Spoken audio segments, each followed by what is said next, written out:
Well, new at 6, some union workers at Essentia Health are demanding their next contract prioritize what they call fair wages and caregiver safety. And some of the 850 United Steelworker members were outside Essentia's Duluth hospital holding an informational picket today. They're not striking, just holding signs and sharing information about what they hope to see out of their next contract.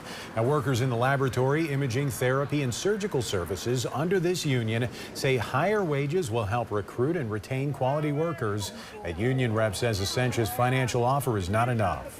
It's not going to put the groceries on their tables that they need, not going to fill their gas tanks, not going to help them with being able to afford the rising costs of everything within our economy. Now, the union is also asking for legally binding workplace safety language, including the right to refuse an unsafe work assignment. Meanwhile, Essentia spokespeople say they're focused on reaching a mutually beneficial agreement. One that recognizes the exceptional work that our employees are doing every day, while also setting the organization up for to continue serving patients well into the future.